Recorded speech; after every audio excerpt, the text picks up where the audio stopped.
नमस्कार। जगतगुरु भगवान श्री कृष्ण जी के चरणों में कृतज्ञतापूर्वक वंदन करता हूँ। सनातन संस्था एवं हिंदू जनजागृति समिति द्वारा आयोजित धर्म संवाद इस विशेष कार्यक्रम में मैं श्री गुरुराज प्रभु आप सभी का हार्दिक स्वागत करता हूँ। बंधुओं, आज हम कोरोना नामक एक महासंकट का सामना कर रहे हैं।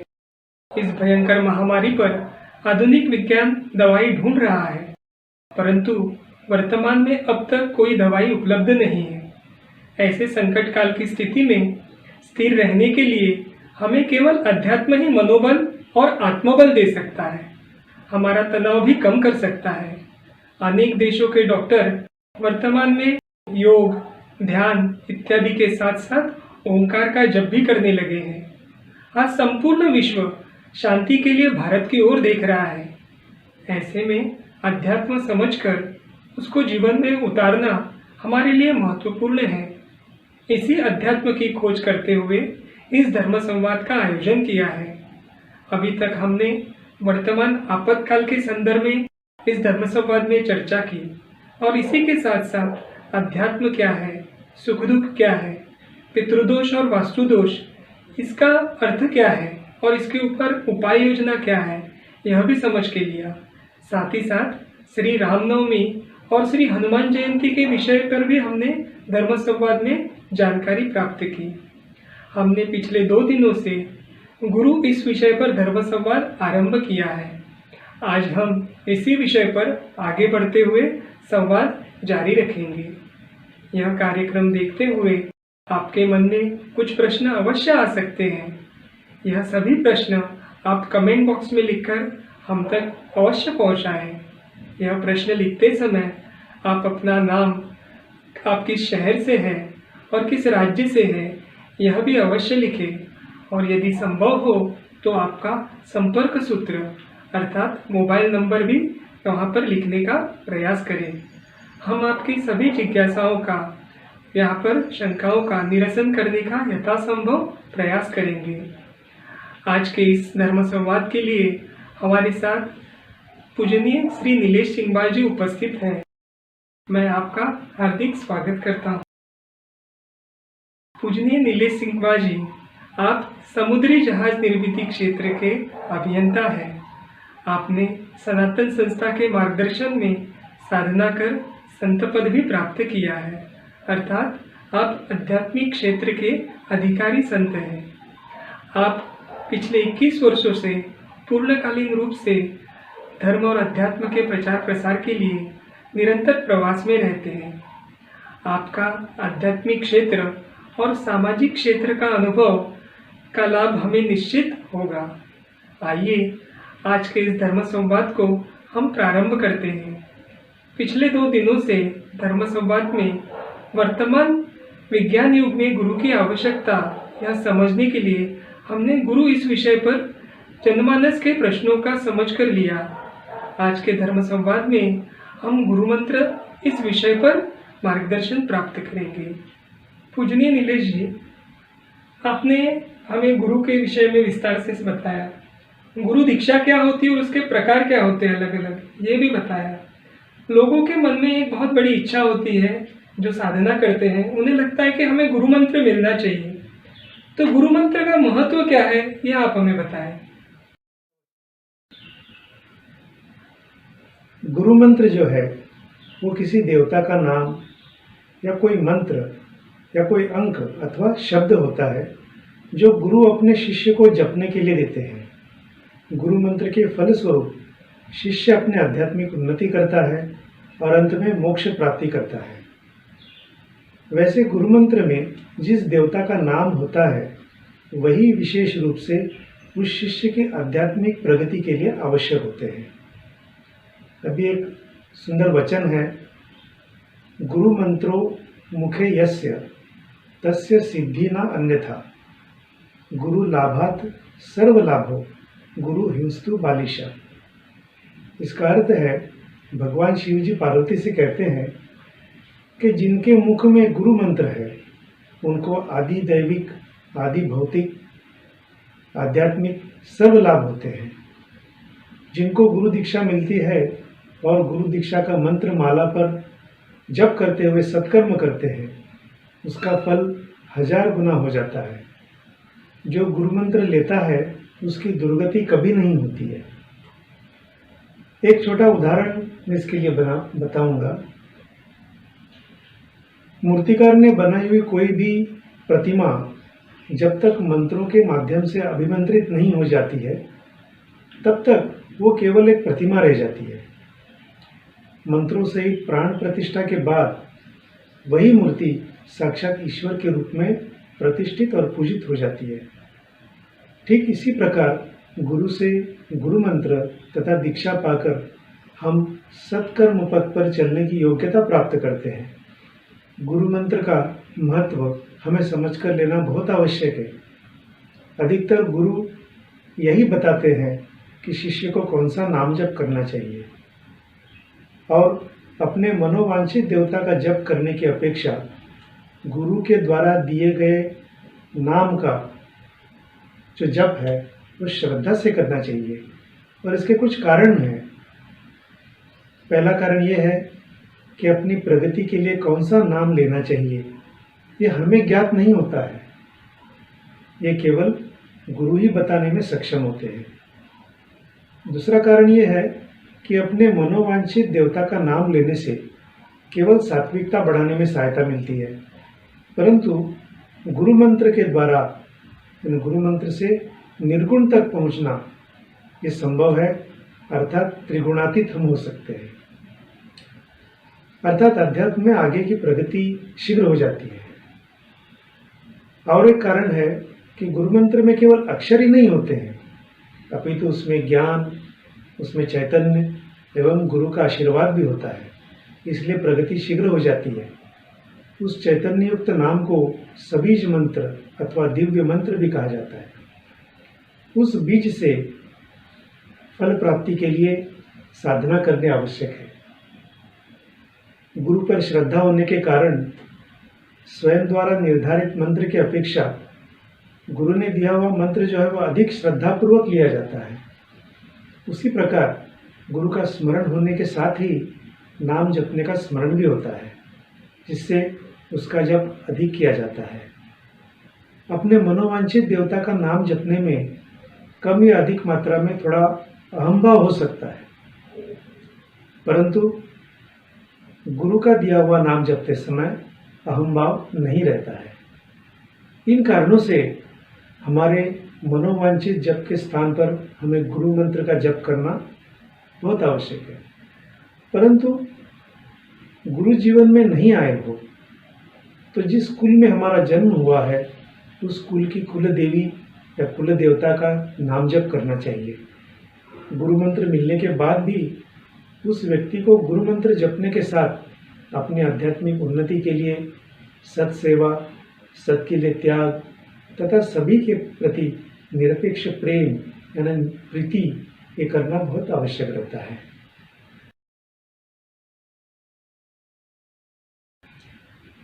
गुरु मंत्र में भी जैसे आपने बताया कि किसी न किसी भगवान का नाम ही होता है, तो फिर उसे गुरु मंत्र क्यों कहा जाता है? यह अच्छा प्रश्न है। गुरु मंत्र में शब्दों की तुलना में मंत्र देने वाले संत का आध्यात्मिक अधिकार तथा शिष्य के लिए संकल्प अधिक महत्व होता है, उसका अधिक महत्व होता है। इसके संदर्भ में मैं एक कथा बताऊंगा। एक राजा राज्य से दूर एक महात्मा की कीर्ति सुनकर उनके दर्शन के लिए गए और उन्हें लगा कि मुझे हमेशा प्रसन्न रहना चाहिए और हमेशा प्रसन्न रहने के लिए गुरु मंत्र देने की उन्होंने महात्मा जी से प्रार्थना की। महात्मा ने कहा कि आप राम का नाम जप करो। महात्मा की बात सुनकर राजा ने कहा, महात्मा जी, मैं इतनी दूर से आपसे मिलने के लिए इसलिए नहीं आया था कि आप राम का जप करने की बात मुझे बताएं और मुझे टरका दें। ये काम तो मैं करता ही आया हूँ, मुझे कोई असली गुरु मंत्र दीजिए। राजा की शिकायत सुनकर महात्मा ने मुस्कुराते हुए कहा कि असली गुरु मंत्र देने के लिए मुझे आपके दरबार में आना पड़ेगा। और कुछ दिनों बाद महात्मा जी राजा के दरबार में पहुंच गए। राजा बड़े प्रसन्न हुए। उसने महात्मा का खूब सत्कार किया और महात्मा के लिए अपना सिंहासन छोड़कर नीचे आ गए। अब महात्मा जी सिंहासन पर बैठे, तो सिंहासन पर बैठते ही महात्मा ने सैनिकों को राजा को बंदी बनाने का आदेश दे दिया, परंतु सिपाही चुपचाप खड़े रह गए। महात्मा ने दोबारा आदेश दिए। उन्होंने कहा कि मैं राज सिंहासन से आदेश देता हूं कि राजा को बंदी बना लिया जाए, उसमें कारावास में उन्हें डाल दिया जाए। फिर भी सिपाही आगे नहीं बढ़े, लेकिन अब तक राजा को बहुत क्रोध आ चुका था। तो राजा ने नीचे खड़े होकर ही आदेश दिए, सिपाहियों को आदेश दिया कि सिपाहियों, इस महात्मा को बंदी बना लिया जाए। राजा का कहना ही था, जैसे ही राजा ने कहा कि सिपाही जंजीर लेकर महात्मा की ओर बढ़ने लगे, तब महात्मा मुस्कुराते हुए सिंहासन के नीचे उतर आए और उन्होंने कहा, राजा को पास में बुलाया और कहा कि हे राजन, तुम्हें विशेष गुरुमंत्र चाहिए था, तो मैंने तुम्हें विशेष गुरुमंत्र देने के लिए ही ये सब रचाया हुआ है। आपने देख लिया कि जो शब्द मैंने कहे वही शब्द आपने भी कहे, किंतु जहाँ मेरे शब्दों का सिपाहियों पर कोई प्रभाव नहीं पड़ा, वहाँ आपके आदेश का उन्होंने तुरंत पालन किया, क्योंकि आपके शब्दों को राज सत्ता का अधिकार प्राप्त है।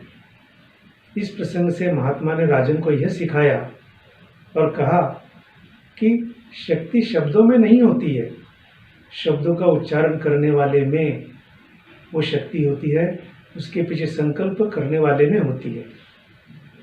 मंत्र के शब्दों का प्रभाव गुरु के संकल्प शक्ति से बढ़ जाता है। इस कारण राम का जप करने से यही आपको मनोवांछित फल प्राप्त होगा, ऐसे उन महात्मा जी ने राजा को बताया। तो इससे हमको यही सीखने को मिलता है कि गुरु मंत्र में केवल उन शब्दों में शक्ति नहीं है, उस शब्द के पीछे उस गुरु का जो संकल्प होता है, आशीर्वाद होता है, उस व्यक्ति के आध्यात्मिक उन्नति के लिए, वो सबसे महत्वपूर्ण बात होती है। जैसे गुरु मंत्र में जो गुरु का संकल्प कार्य करता है और उसका जो महत्व है, ये हमें आपने इस प्रसंग से बहुत ही सरल तरीके से स्पष्ट करके दिया। परंतु गुरु मंत्र के विषय में बहुत सारी भ्रांतियां सभी के मन में होती हैं, तो आप इस भ्रांतियों के विषय में क्या कहेंगे? आज भ्रांतियां तो बहुत सारी है समाज में। कई लोगों के मन में गुरु मंत्र के संबंध में कुछ भ्रांतियां जरूर हैं, और ये भ्रांतियां आध्यात्मिक परिभाषा का ज्ञान न होने के कारण अधिक प्रमाण में उत्पन्न हुई। सनातन संस्था के प्रेरणा स्थान परम पूज्य भक्तराज महाराज कई लोगों को हरिओम तत्सत जपने के लिए कहते थे। लोगों को लगता था कि उन्होंने हमें गुरु मंत्र दिया या हमें गुरु मंत्र प्राप्त हुआ, परंतु जब परम पूज्य भक्तराज महाराज कहते थे कि हरिओम तत्सत जप करो, तब उसका भावार्थ है नाम जप करो। संतों के शब्दों में शब्दार्थ के बजाय भावार्थ को सीखने का प्रयास करना चाहिए। और एक उदाहरण बताता हूँ कि जब गोंदवलेकर महाराज सभी को राम नाम का जप करने के लिए कहते हैं, उनके पुस्तकों में भी ये लिखा हुआ है, वो भी इसी अर्थ से नाम जप करो, यानी पूरे समाज को, भक्तों को उन्होंने कहा कि नाम जप करो। और ये न समझ पाने के कारण कई लोगों को लगता है कि उन्हें गुरु मंत्र मिल गए, तब गुरु मिलने पर भी अनुभूतियाँ क्यों नहीं होती, इस सोच में वो पड़ जाते हैं। प्रत्यक्ष में उन्हें जो है गुरु प्राप्ति हुई नहीं रहती है। अनेक बार गुरु दर्शनार्थियों को एवं साधक को वार्तालाप के समय भक्त या शिष्य कहकर संबोधित करते हैं। कृपालु है, दयालु है, इसलिए वो उनको संबोधित करते हैं उस प्रकार से। इससे कई लोगों के मन में ये बात बैठ जाती है कि वे शिष्य बन गए हैं। गुरु के मन में सभी के प्रति जो स्नेह है, समभाव होता है, इस कारण वो सभी को इस प्रकार से संबोधित करते हैं। पर जो उन्हें अपना गुरु मान रहा है, उसने ये विचार करना चाहिए क्या मैंने शिष्य की योग्यता प्राप्त की है, क्या मैं वाकई में शिष्य के गुण प्राप्त कर चुका हूँ। गुरु मंत्र मिलने पर साधक शिष्य बन जाता है, परंतु जहाँ शिष्यत्व ही बनावटी है वहाँ गुरु मंत्र खरा कैसे होगा। हमारे प्रेरणा स्थान परम पूज्य भक्तराज महाराज जी कहते थे कि जैसा शिष्य वैसा ही गुरु। अपने एक हमारे मन की और एक जिज्ञासा है कि सबको लगता है कि गुरु मंत्र लेना चाहिए। बहुत बार ये सुनने में आता है कि लोग बोलते हैं कि अरे मुझे गुरु मंत्र लेना है, इसलिए गुरु की खोज भी करते रहते हैं। पर वास्तविकता में साधना पथ पर जब आगे बढ़ते हैं तो गुरु मंत्र की आवश्यकता है क्या, कि गुरु मंत्र लेना ही चाहिए, ऐसा कुछ है क्या? इसके उत्तर स्वरूप मैं ये बताना चाहूँगा कि तीव्र मुमुक्षत्व अथवा गुरु प्राप्ति की एवं गुरु कृपा की तीव्र उत्कंठा होने पर ही गुरु मंत्र मिलता है। अब आध्यात्मिक दृष्टिकोण से सामान्य व्यक्ति का आध्यात्मिक स्तर 20% तथा मोक्ष प्राप्ति किए हुए व्यक्ति का आध्यात्मिक स्तर 100% होता है। सामान्य व्यक्ति की अध्यात्म में रुचि होती ही नहीं है, लेकिन जिस व्यक्ति का आध्यात्मिक स्तर 30% होता है वो व्यक्ति देव पूजा, धार्मिक पठन, मंदिर में जाना इतना ही करता है। 40% आध्यात्मिक स्तर होने पर नाम जप वो कर सकता है, तो नाम जप करने की इच्छा उसके मन में जागृत होती है। 50% आध्यात्मिक स्तर जिसका है वो सेवा करना आरंभ करता है, यानी सत सेवा, मेरे हाथों कुछ तो सबकी सेवा हो ऐसे उन्हें लगता है। और जिनका आध्यात्मिक स्तर 60% हो जाता है उस स्तर पर जो सत के लिए त्याग हम कहते हैं, तो त्याग जो है वास्तविक अर्थ में आरंभ हो जाता है। इसी काल में 55% जब स्तर प्राप्त हो जाता है उस स्तर पर गुरु प्राप्ति होकर गुरु मंत्र मिल जाता है। संक्षेप में अध्यात्म में रुचि 50% से अधिक होने के बाद कोई संत उस साधक के लिए गुरु का कार्य करते हैं। तन, मन एवं धन का 55% से अधिक भाग अध्यात्म के लिए अर्पित करने के बाद गुरु मंत्र मिलता है। इसलिए अनेक वर्ष गुरु के सानिध्य में होने के बाद भी जब तक उतना स्तर नहीं हो जाता है तो गुरु मंत्र उन्हें मिलता नहीं है। गुरु उन्हें गुरु मंत्र नहीं देते हैं क्योंकि उनकी योग्यता प्राप्त नहीं हुई है। तो ये बात समझ कर लेना बहुत आवश्यक है। गुरु मंत्र के विषय में और एक जो बात ध्यान में आती है या कुछ लोगों को अनुभूतियां होती है, उसमें से उन्हें ऐसे लगता है कि हमें स्वप्न के द्वारा गुरु मंत्र प्राप्त हुआ है। तो स्वप्न के द्वारा ये जो गुरु मंत्र मिलता है तो इसकी वास्तविकता क्या होती है? यहाँ पर एक उदाहरण मैं बताऊंगा। यहाँ पर संत तुकाराम महाराज जी का एक उदाहरण सुप्रसिद्ध है।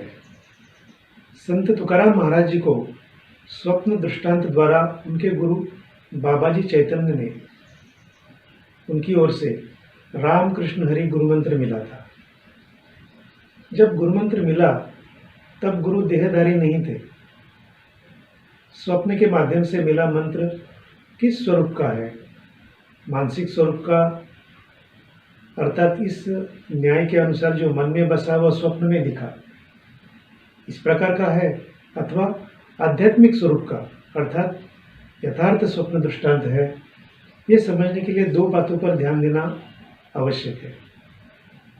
पहली बात है, लगातार 3 दिन स्वप्न में कोई मंत्र मिले तो वो स्वप्न दृष्टांत होता है। दूसरी बात यह है कि इस विषय में आध्यात्मिक उन्नतों से पूछने पर वे बताते हैं कि मिला हुआ मंत्र केवल स्वप्न है या स्वप्न दृष्टांत है।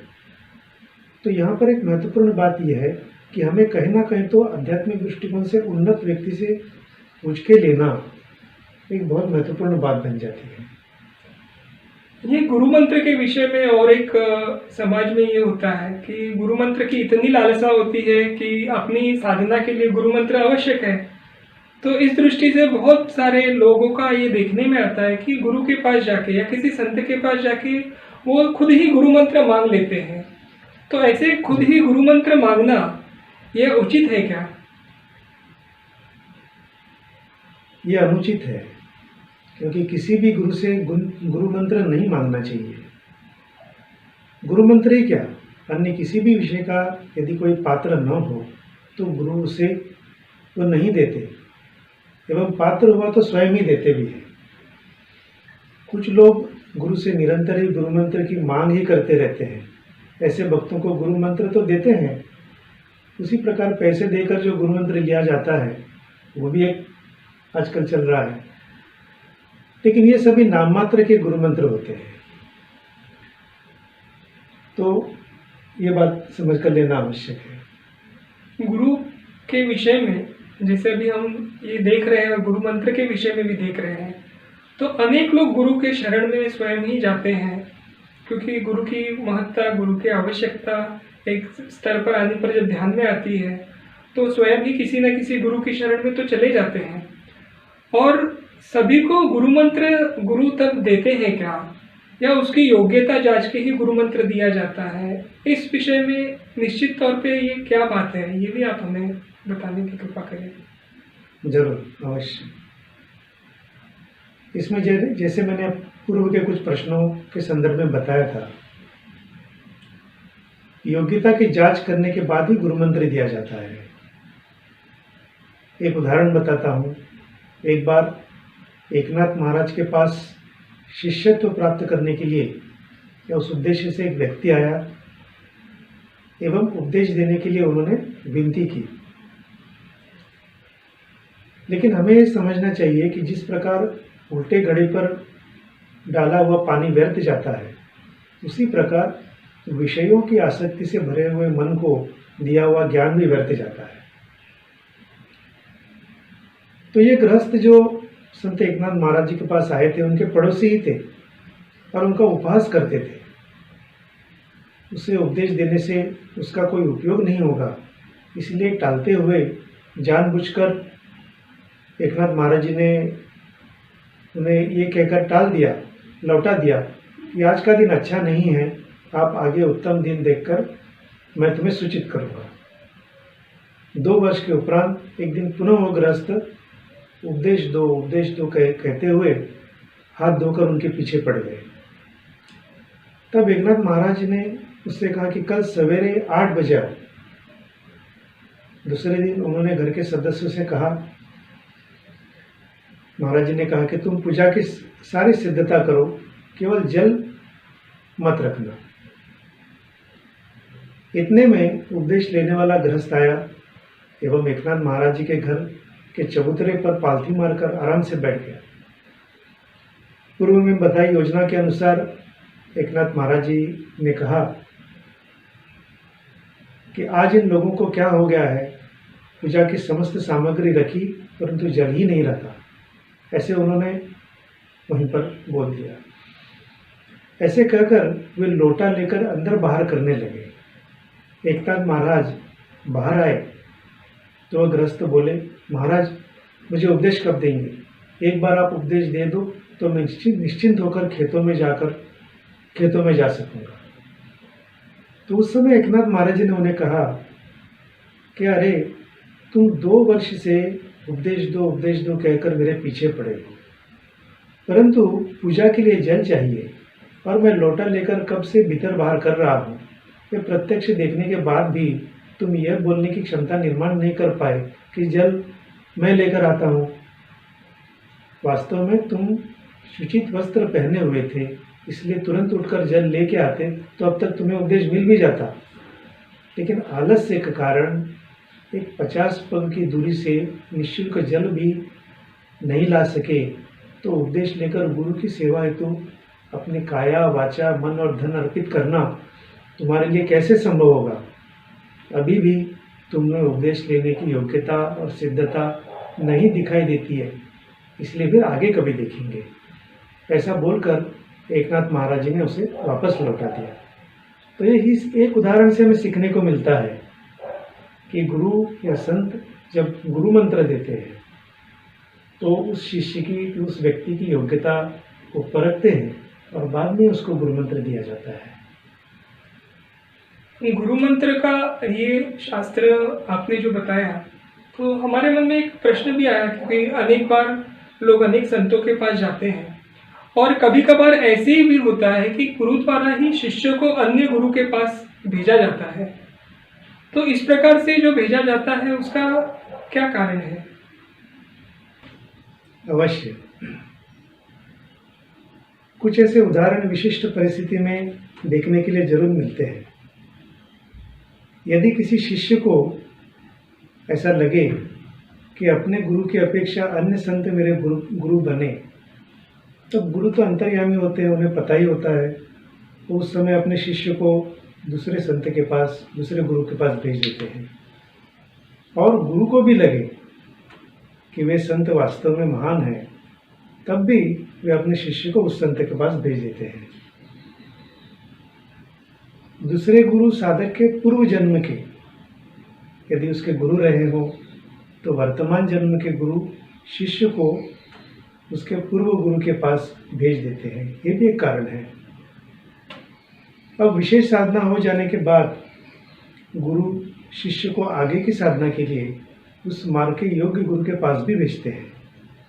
जैसे एक उदाहरण मैं बताता हूँ, डहाणू के परम पूज्य अण्णा करंदीकर जी, इनके द्वारा बताई गई योग मार्ग की साधना वर्ष भर करने के बाद उन्होंने परात्पर गुरु डॉक्टर जयंत आठवले जी, इनसे एक दिन कहा कि इंदौर के भक्ति मार्गी गुरु परम पूज्य भक्तराज महाराज जी तुम्हारे गुरु हैं, उनके चरण कभी न छोड़ना। तो शिष्य की प्रगति और गुरु की प्रगति यदि समान गति से हो रही हो तो वही गुरु रहते हैं, परंतु गुरु की तुलना में शिष्य की प्रगति तेजी से हो रही हो तो वे शिष्य को दूसरे गुरु के पास, सदगुरु के पास भेज देते हैं। तो ऐसे कुछ प्रसंग है और ऐसी चीज़ों में ध्यान में आता है कि एक गुरु अपने शिष्य को दूसरे गुरु के पास भेज सकते हैं। एक ऐसा देखने में आता है कि जब कोई साधक या शिष्य गुरु मंत्र लेता है और गुरु की जब तक अस्तित्व रहता है, उसका सानिध्य रहता है, तब तक उसका पालन करता है और गुरु मंत्र का भी उच्चारण करता है। लेकिन क्या ऐसा है क्या कि गुरु जब समाधिस्थ होते हैं तो वही गुरु मंत्र की शक्ति कम होती है, शक्ति वैसे के वैसे बनी रहती है? यह निश्चित तौर पे क्या है? गुरु जब उत्स्फूर्तता से स्वयं ही किसी को कोई नाम जपने के लिए कहते हैं, तब वो गुरु मंत्र होता है। मात्र गुरु मंत्र मिलना पर्याप्त नहीं, वह जब सतत जारी रखना पड़ता है तथा उससे सेवा, त्याग एवं दूसरों के प्रति निरपेक्ष प्रेम इत्यादि से जोड़ना पड़ता है। गुरु मंत्र देते समय गुरु उसमें शक्ति डाल कर देते हैं, जिससे गुरु के देहत्याग के उपरांत भी गुरु मंत्र की शक्ति कम नहीं होती है। यदि किसी को गुरु मंत्र मिला है ईश्वर की कृपा से या उनकी साधना के कारण, तो ऐसे गुरु मंत्र को कहाँ कहाँ जपना चाहिए, इस विषय में आप हमें मार्गदर्शन करें। ऐसा कोई बंधन ही नहीं है कि गुरु मंत्र कहाँ जपना है, क्योंकि गुरु मंत्र कर्मकांड का नहीं, ये तो भक्ति योग का होता है। इसलिए 24 घंटे किसी भी स्थान पर जपे, मासिक धर्म हो, सूतक हो अथवा कुछ भी हो, जप करना ही चाहिए। सभी स्थल एवं काल ईश्वर ने ही उत्पन्न किए हैं हम, और हमारा तो ये मानना है कि चराचर में ईश्वर है। इसलिए कहाँ और कब गुरु मंत्र नहीं जपना चाहिए ऐसा कोई प्रश्न ही नहीं है, परंतु गुरु ने ही कोई अगर बंधन बताया हुआ हो तो उनका अवश्य पालन करें। वैसे कोई बंधन नहीं है और हर समय, हर बार, जहाँ भी रहेंगे, हर स्थिति में गुरु मंत्र का जाप करना आवश्यक है। गुरु मंत्र के विषय में और एक बहुत सारे लोगों के मन में प्रश्न रहता है या चर्चा होती है जब किसी दो साधक या दो शिष्यों के विषय में, तो ये बात आती ही है कि गुरु मंत्र को गुप्त रखना चाहिए। तो क्या वास्तविकता में गुरु मंत्र को गुप्त रखना चाहिए, ऐसा है क्या? ये भी एक अच्छा प्रश्न है। सामान्यतः ये प्रश्न लोगों के मन में उठता है कभी कभी। अब किसी साधक की आवश्यकता ध्यान में रखते हुए जब गुरु से कोई मंत्र देते हैं तब उसमें उसकी शक्ति रहती है। साधक यदि वो मंत्र किसी और को बताए तो बताने वाले साधक में योग्यता न होने के कारण या शक्ति न होने के कारण उस मंत्र से साधना करने के बाद भी उनको लाभ नहीं होता है। ऐसे में दूसरे व्यक्ति का अनुभव सुनकर जो साधक उसे वो गुरु मंत्र बताता है उसकी बुद्धि भ्रमित होने की संभावना रहती है। इस कारण उसकी साधना में रुकावट आने की आशंका भी रहती है। दूसरा कारण ये भी है कि कोई बात गुप्त रखने को कहा जाए, आमतौर पर भी अगर देखेंगे तो उसका स्मरण अधिक प्रमाण में होता है, सदैव होता रहता है। इस नियम के अनुसार मंत्र गुप्त रखने को कहा जाए तो मंत्र साधना अधिक प्रमाण में हो जाती है। हर एक व्यक्ति के लिए मंत्र भिन्न होने के कारण किसी का मंत्र क्या है ये जानने से दूसरे को कोई लाभ नहीं होता है। अब गुरु मंत्र में केवल नामजप ही नहीं परंतु मंत्र भी होता है। तो अयोग्य पद्धति से अगर मंत्र का उच्चारण किया जाता है तो अयोग्य मंत्र का उच्चारण करने से दूसरे की हानि भी हो सकती है। गुरु मंत्र गुप्त रखें, इस नियम का पालन अभ्यासक, साधक एवं गुरु बंधुओं के साथ करने की आवश्यकता नहीं रहती है, क्योंकि चर्चा से सभी कुछ न कुछ तो सीख ही जाते हैं एवं कोई हानि भी नहीं होती है। इस संदर्भ में मैं उदाहरण के तौर पर बताऊंगा कि रामानुज को गोष्ठीपूर्ण जी से ओम नमो नारायणाय यह गुरु मंत्र मिला। गोष्ठीपूर्ण जी ने उन्हें गुरु मंत्र को गुप्त रखने के लिए आज्ञा की। इस मंत्र से मुक्ति मिलती है। गुरु के ऐसा कहने पर रामानुज जी ने क्या किया, वे निकट के एक मंदिर के शिखर पर चढ़ के गए और ऊंचे स्वर में वो मंत्र बोलने लगे। अब ये मंत्र अनेक लोगों के कानों में पड़ गया।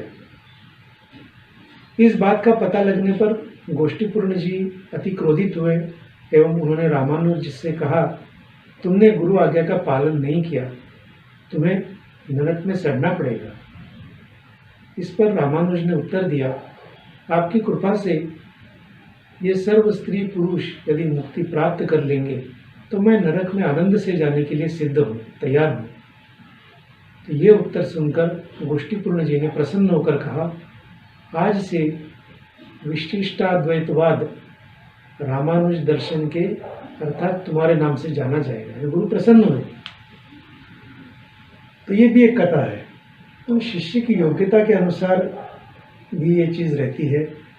तो गुरु मंत्र गुप्त रखने के संदर्भ में जो आपने पूछा हुआ था, इस संदर्भ में दर्शकों को ये ध्यान में रखना आवश्यक है। पूजनीय नीलेश जी, साधना करने वाले हर साधक या शिष्य को ये लगता रहता है कि गुरु मंत्र मुझे मिलना चाहिए, लेकिन वास्तविकता क्या है? यानी हर शिष्य के लिए गुरु मंत्र आवश्यकता रहती है क्या?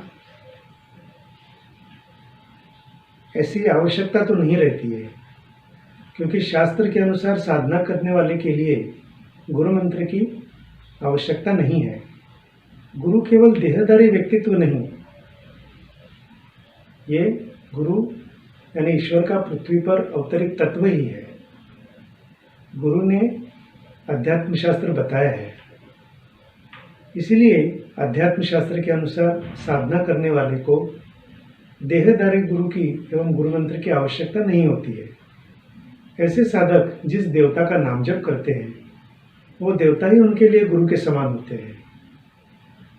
माता पिता अपनी संतान के प्रति उनका प्रेम होता है।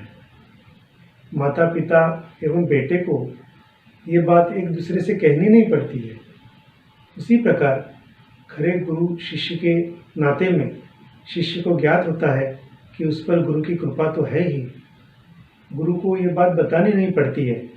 फिर भी आरंभ में अधिकांश शिष्यों को ये ज्ञात नहीं होता कि उन पर गुरु की कृपा है। उन्हें इस बात का बोध हो, इसलिए गुरु उन्हें गुरु मंत्र देते हैं, इससे शिष्य को प्रतीत होने लगता है कि मेरे गुरु हैं, उनका मुझ पर ध्यान है एवं उनकी मुझ पर कृपा है। पूजनीय नीलेश जी, हम आपसे और एक बात जानना चाहेंगे।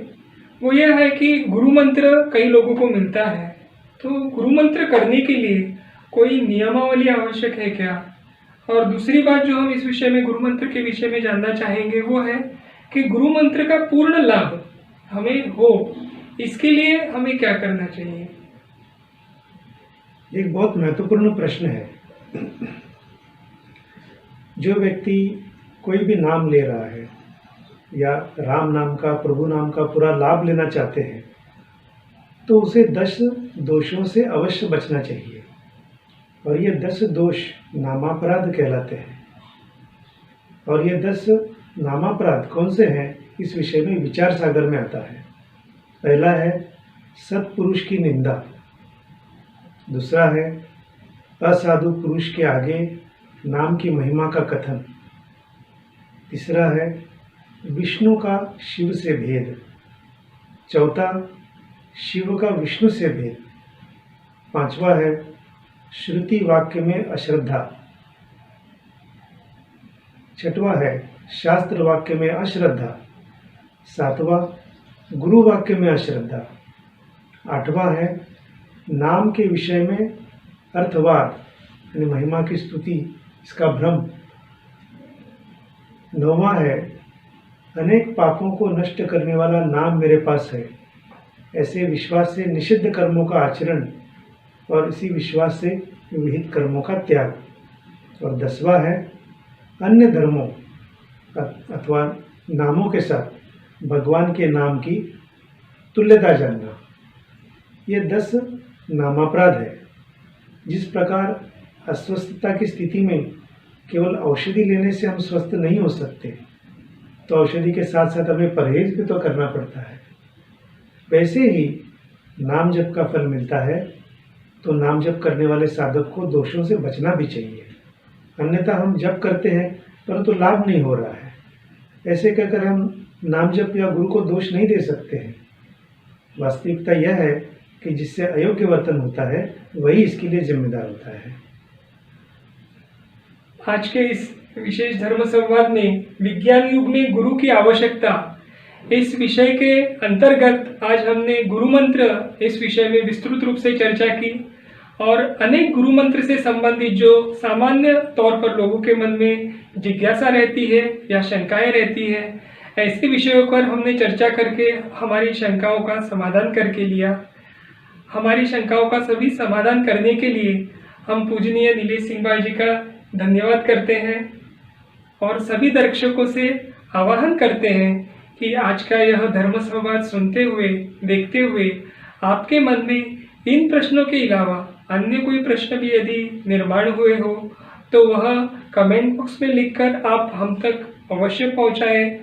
हम इस धर्म संवाद इस विशेष कार्यक्रम के माध्यम से आपके सभी प्रश्नों का, सभी शंकाओं का निरसन करने का यथासंभव प्रयास करेंगे। आज का यह धर्म संवाद विशेष कार्यक्रम का समारोप करने से पूर्व सभी दर्शकों से मैं पुनः एक बार विनती करता हूं कि इस धर्म संवाद की भांति ही सनातन संस्था और हिंदू जन जागृति समिति के माध्यम से और 3 विशेष सत्संगों का फेसबुक लाइव और यूट्यूब चैनल के माध्यम से आप सभी के लिए उपलब्ध किए हुए हैं। उसमें से सर्वप्रथम नामजप सत्संग, जो कि प्रतिदिन सुबह 10:30 बजे होता है। इस नामजप सत्संग में नाम की विशेषता क्या है, नाम से संबंधित सभी की शंकाओं का समाधान करना, नाम से होने वाले लाभ सभी को बताना, ऐसे विस्तृत रूप से नामजप के विषय में यहाँ पे मार्गदर्शन होता है। इस नामजप सत्संग में भी आप आपकी शंकाओं को, आपके प्रश्नों को लिखकर भेज सकते हैं और वहाँ पर आपके उन शंकाओं का समाधान निश्चित तौर पर किया जाएगा। इस नामजप सत्संग के पश्चात ठीक 11:15 बजे इस देश के सभी बाल साधकों के लिए हमारे बाल संस्कार वर्ग नाम से एक कार्यक्रम हमने शुरू किया है, जिसका लाभ वर्तमान में अनेक बाल गोपाल ले रहे हैं और इसका लाभ उनके घर वालों को भी दिख रहा है कि इस बाल संस्कार वर्ग का परिणाम उन छोटे बच्चों पर क्या हो रहा है। तो आप सभी से विनती है कि आपके घर में, आपके आस पड़ोस में जो भी बाल गोपाल है, उनको इस बाल संस्कार वर्ग का लाभ लेने के लिए आप अवश्य बताएं। जहाँ भाव वहाँ भगवान, इस उक्ति को ध्यान में रखते हुए भाव निर्मिति हो, जिससे कि ईश्वर की कृपा अधिक से अधिक हम संपादन कर पाए, ईश्वर से हमारा अनुसंधान बना रहे। इसलिए भाव के विषय में भाव सत्संग का आयोजन प्रतिदिन दोपहर 2:30 बजे किया जाता है।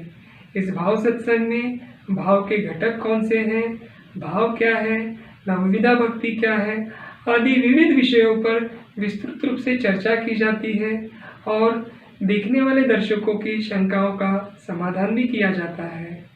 और साथ ही साथ प्रतिदिन यह रात को 8 बजे दिखाने जाने वाला धर्म संवाद भी आप अवश्य देखें। और यदि आप यह देख नहीं पाए तो इसका पुनर्प्रसारण अगले दिन दोपहर 1 बजे किया जाता है। आप इन सभी कार्यक्रमों का लाभ लें। आपके परिचित, आपके मित्र परिवार, इन सबको भी इस लॉकडाउन के समय पे यह अध्यात्म की जानकारी प्राप्त हो, इसलिए शुरू किए हुए इस श्रृंखला का लाभ लेने के लिए अवश्य कहें। क्योंकि अध्यात्म जानकर, अध्यात्म समझकर, अध्यात्म को जीवन में उतारने से ही कठिन परिस्थितियों में स्थिर रहने के लिए जो मनोबल है और आत्मबल है, वह हमें प्राप्त हो सकता है। इसी के साथ भगवान श्री कृष्ण जी के चरणों में कृतज्ञता पूर्वक वंदन करते हुए आज का यह धर्म संवाद कार्यक्रम यही समाप्त हुआ, ऐसे में घोषित करता हूँ। नमस्कार।